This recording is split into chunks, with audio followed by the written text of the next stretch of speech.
વિદ્યાર્થી મિત્રો, આજે ધોરણ 9 ની અંદર આપણે ગણિતમાં રેખાઓ અને ખૂણાઓ વિશે સમજીશું. તમે અગાઉના ધોરણની અંદર રેખા, કિરણ, રેખાખંડ વિશે સમજૂતી મેળવેલી છે, જેની અંદર રેખા એ અવ્યાખ્યાયિત પદ છે. અવ્યાખ્યાયિત પદોની અંદર રેખા, કિરણ, બિંદુ અને અવકાશ. તો જે રેખાની વ્યાખ્યા આપી શકાતી નથી.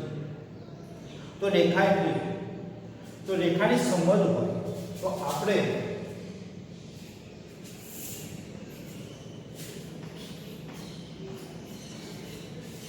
આ પ્રકારની જે આકૃતિ દોરીએ છે એને આપણે રેખા તરીકે ઓળખીએ છીએ. રેખા માટેની પૂર્વધારણા છે કે કોઈ પણ બે બિંદુઓમાંથી પસાર થતી બે બિંદુઓ આવેલા હોય તેવી આકૃતિ એને આપણે રેખા કહીએ. જેની ઉપર A અને B બિંદુ આવેલા છે તો આને આપણે રેખા AB તરીકે ઓળખીએ છીએ. અને સંકેતમાં પણ રેખા AB તરીકે લખાય. પહેલાના અભ્યાસક્રમની અંદર સંકેતમાં આ રીતે AB રેખા તરીકે ઓળખવામાં. હવે રેખાને બીજી રીતે તમારે ઓળખવી છે તો એને સ્મોલ n તરીકે પણ તમે ઓળખી શકો. એટલે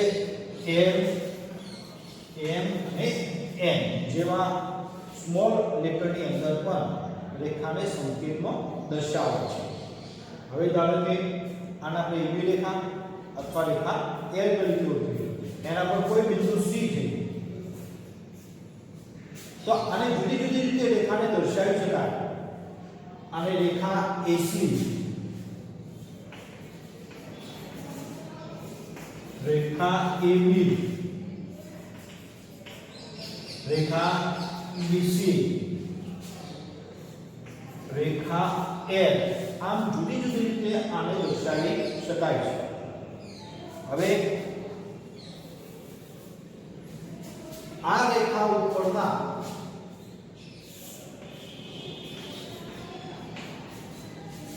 A અને B બિંદુ સાથે તેના વચ્ચેના તમામ બિંદુઓને લેવામાં આવે એટલે કે આટલો ભાગ લેવામાં આવે છે તો આ ભાગને રેખાખંડ AB તરીકે ઓળખવામાં આવે છે. જેની અંદર બે એના અંતર બિંદુ હોય A અને B તો આને આપણે રેખાખંડ AB તરીકે ઓળખીએ છીએ. यानी संकेतમાં કેવી રીતે લખાય તો રેખાખંડ AB અથવા આપણે એને આ રીતે પહેલા દર્શાવવા. હવે એને રેખાખંડ AB તરીકે લખાય છે. અથવા તમે એકલો AB લખો તો પણ ચાલે. રેખાને કોઈ ચોક્કસ લંબાઈ હોતી નથી. રેખાખંડની અંદર એની ચોક્કસ લંબાઈ હોય જે આપણે અગાઉ જોઈ ગયા છે. ધારો કે AB નું માપ છે, AB નું માપ છે આ, તો એને લખાય AB બરાબર આ શું દર્શાવે છે? રેખાખંડની લંબાઈ જે તમારે અગાઉના ધોરણમાં આવી છે. હવે રેખાના A થી B તરફના તમામ બિંદુઓ લેવામાં આવે એટલે કે AB જેમાં A બિંદુ એનો ઉગમ બિંદુ કહેવાય અને B તરફના તમામ બિંદુઓ તો એને આપણે કિરણ AB તરીકે ઓળખીશું. તો કિરણ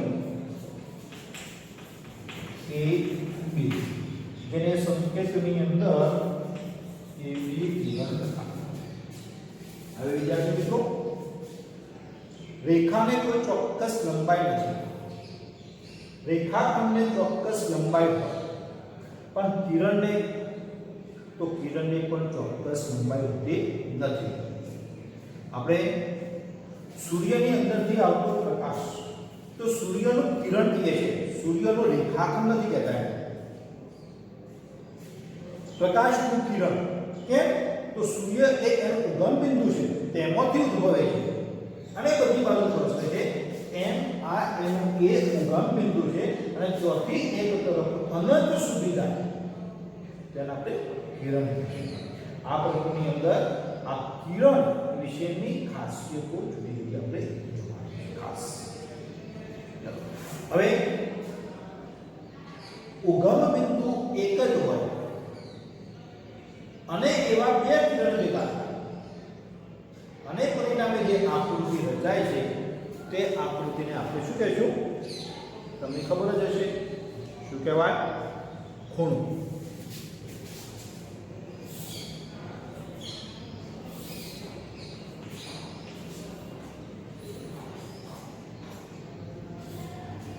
વિદ્યાર્થી મિત્રો, આ તરફનો આટલોથી આ ભાગ લેશો તમે તો AB કિરણ અને અહીંનો AC કિરણ, પણ બંને કિરણોનું ઉગમ બિંદુ A છે. આ સામાન્ય ઉગમ બિંદુ છે બે કિરણનું અને પરિણામે જે રચાય છે એ ભાગ, એટલે આ તરફનો આટલો જે ભાગ છે તેને આપણે ખૂણા તરીકે ઓળખીએ છીએ. હવે ખૂણાની અંદર ખૂબ જરૂરી બાબત એ છે કે આને લખવાનું કેવી રીતે, ટૂંકમાં કેવી રીતે લખાય, એના માપ, એના વિશે થોડીક માહિતી આપણે મેળવીએ. તો અહીં બે કિરણ AB કિરણ અને કિરણ AC નો ઉગમ બિંદુ A છે. પરિણામે જે આકૃતિ રચાય છે એના આપણે ખૂણા BAC તરીકે લખી શકીએ. BAC. હવે આ જ ખૂણાને લખવા માટે કોઈ વિદ્યાર્થી આ પ્રમાણે પણ લખી શકે CAB. એના મગજમાં એમ હોય કે ના મારે તો BAC લખાય, આમ ના લખાય, તો આ પણ સાચો, આ પણ સાચો. બંનેની ખાસિયતની અંદર જો તો બંનેની અંદર જે ઉગમ બિંદુ છે એ વચ્ચે આવે. આ ખાસ અગત્યનું છે. એ બિંદુ જે સામાન્ય શિરોબિંદુ છે તે વચ્ચે છે. હવે કોઈ એમ કે મારે આને ખૂણાને હજુ ટૂંકમાં લખવો છે તો ટૂંકમાં લખવા માટે ખૂણો A લખાય, પરંતુ ખૂણો B અથવા ખૂણો C લખી શકાય નહીં. અહીંનો B બિંદુ ખૂણો બનતો નથી, C બિંદુ આગળ ખૂણો બનતો નથી. AB કિરણ અને AC કિરણને ખૂણાના ભુજ કહેવાય.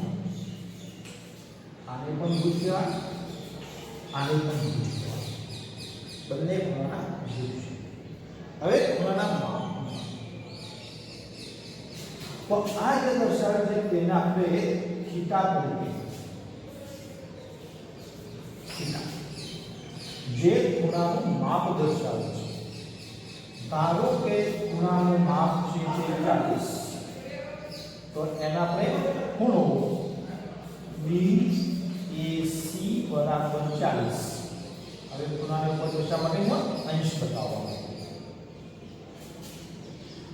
ધારો કે આપણે કોઈ માપ જાણતા નથી તો થીટા અંશ લખાય, જ્યારે અહીંયા જો 40 ન હોય તો થીટા તરીકે લખાય. એટલે ખૂણાના માપને તમે કોઈ પણ નાના સંકેતની અંદર દર્શાવી શકો છો. હવે આપણે ખૂણાના જુદા જુદા માપના આધારે તેના પ્રકારો જોઈશું.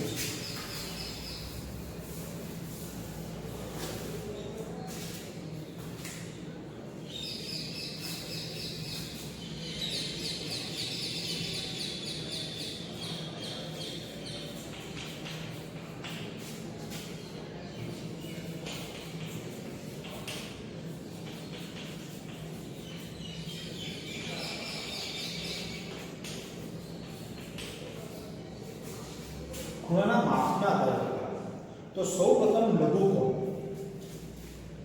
આપણે ખૂણો છે આને પણ આપણે ખૂણો કહી શકીએ. આ પણ ખૂણો છે, આ પણ ખૂણો છે. તો આ વચ્ચેનો જે ભાગ છે એ એના માપ છે. તો માપના આધારે આપણે ત્રણના પ્રકારની અંદર સૌપ્રથમ જોઈએ લઘુકોણ. તો આ ત્રણની અંદર લઘુકોણ કોને કહેવાય? આને લઘુકોણ ના. તો આને લઘુકોણ કેમ કહેવામાં આવે છે? તો એનું જે માપ છે એ માપ આપણે 90 કરતા ઓછું લીધેલું છે અને 0 કરતા વધુ હોય તો તેવા ખૂણાને લઘુકોણ તરીકે ઓળખવામાં આવે છે. x y z ધારો કે આ ખૂણાને આપણે થીટા માનીએ તો બે કિરણ વચ્ચેનો જે ભાગ છે એને થીટા તરીકે ઓળખવામાં આવે. એનું માપ એ 90 કરતા ઓછું 0 કરતા વધુ તો આપણે એને લઘુકોણ તરીકે ઓળખીએ છીએ. એટલે લઘુકોણની અંદર ખૂણાનું માપ ધારો કે થીટા છે એ થીટા 0 કરતા મોટો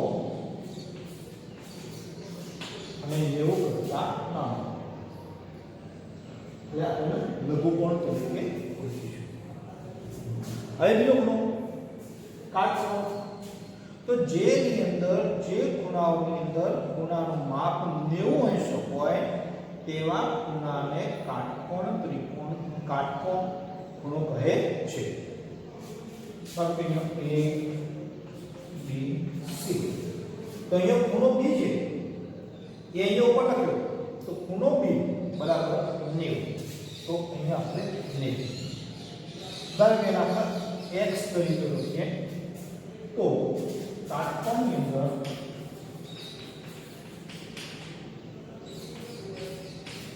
x નું માપ કેટલું તો x બરાબર 90 એટલે અહીંયા તમે 0 ને 90 ના લખી શકો પણ અહીંયા શું લખવું આપણે x = 90 તો કાટકોણ. હવે ધારો કે આ ખૂણાને આ ખૂણા પર આપણે તો આની અંદર આનું માપ આમ સીધું હોય તો એના કરતાં મોટું છે એટલે એવા ખૂણાને આપણે ગુરુકોણ તરીકે ઓળખી. તો ગુરુકોણની અંદર આપણે નામ આપીએ P Q R આનો વાય તો ખૂણો P Q R એ 90 કરતા મોટો છે પરંતુ આ પ્રમાણેનું જો કિરણ હોય તો અહીંયાથી અહીંયા સુધીનો ખૂણો 180 એટલે 180 કરતા ઓછો એટલે y ખૂણાનું માપ 90 કરતા મોટો અને 180 અંશ કરતા નાનો હોય તો એને ગુરુકોણ તરીકે ઓળખવામાં આવે છે. આ ખૂણાના માપના આધારે આપણે બતાવી રહ્યા છે. હવે હજુ એનાથી આપણે આગળ જઈએ અને આ જે કિરણ છે તેને બરાબર નામ આવી જાય. પરિણામે બે જે ભુજ છે એ ભુજના પરિણામે એક રેખાનું નિર્માણ થાય અને ત્યારે જે ખૂણો બને તે ખૂણાને આપણે સરળ કોણ તરીકે ઓળખીએ છીએ.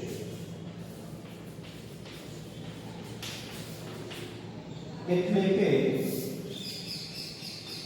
A B અને C તો આટલાથી અહીં સુધીનું માપ ને બંને ભુજ એક રેખા બનાવી દે ત્યારે જે ખૂણો બને તે ખૂણાને સરળ કોણ તરીકે ઓળખાય. કારણ કે આ ખૂણામાં થીટા તો થીટા બરાબર 180. અહીં આપણે એનો ખબર પડશે કે લખી ગયા ખૂણો CAB બરાબર 180. અહીંયા લખો ખૂણો ABC બરાબર 90 તો આ જે ખૂણો થયો સરળ કોણ તો બંને કિરણ એક રેખાનું નિર્માણ કરે છે તો સરળ કોણ.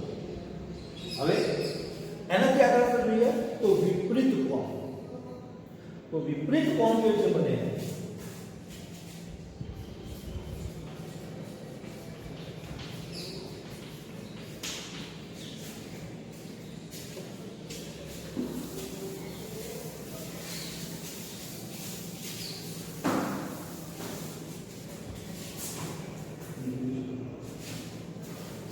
વિપરીત કોણ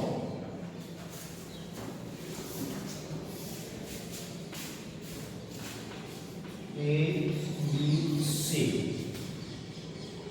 હવે આ વચ્ચેનો ભાગ ધારો કે થીટા છે તો એના સિવાયનો ભાગ એટલે એંગલ સુધીનો ભાગ એ ખૂણાને આપણે વિપરીત કોણ તરીકે ઓળખીએ છીએ. તો આને ધારો કે આપણે x નામ આપીએ, ખૂણામાં x છે તો એને વિપરીત કોણ કહેશું. તો ખૂણો ABC તો એને થીટા કહેવાય, પરંતુ એને આપણે દર્શાવવા માટે વિપરીત કોણ ખૂણો ABC લખવામાં આવે છે. એટલે વિપરીત કોણ ખૂણો ABC બરાબર એનું માપ લખીએ તો આપણે x અંશ તરીકે લખીશું. તો એને આપણે વિપરીત કોણ તરીકે ઓળખવામાં આવે છે. હવે ખૂબ અગત્યની બાબત છે ખૂણાની અંદર કે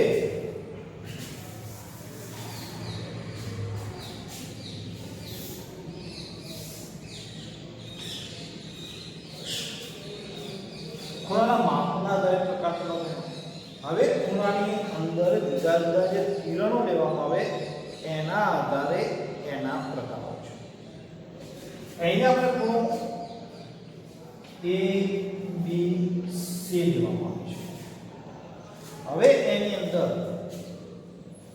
તમે કોઈ કિરણ બીજું દોરો છો જે કિરણ B છે. ખૂણો ABC ધારો કે 70 અંશ છે. તો આ જે કિરણ છે એ કિરણ આ ખૂણાના બે ભાગ કરે છે. આપણે એવું શબ્દ નથી વાપર્યું કે સમાન ભાગ કરે છે, ફક્ત શું કહેવામાં આવે છે બે ભાગ કરે છે. પરિણામે આ બંને ખૂણાઓ આસન કોણ કહેવાય છે. એટલે ખૂણો ABC પણ એની અંદર BD કિરણના પરિણામે બે ખૂણા રચાયા. તો આ BD કિરણ એ ખૂણા BBC ની અંદર પણ આવે છે અને BD કિરણ એ ખૂણા ABD ની અંદર પણ આવે છે. એટલે કે BD કિરણ એ સામાન્ય કિરણ છે. પરિણામે ખૂણાના બે ભાગ થાય છે. તો એ બંને ખૂણાઓને આસન કોણ તરીકે ઓળખવામાં આવે છે. એટલે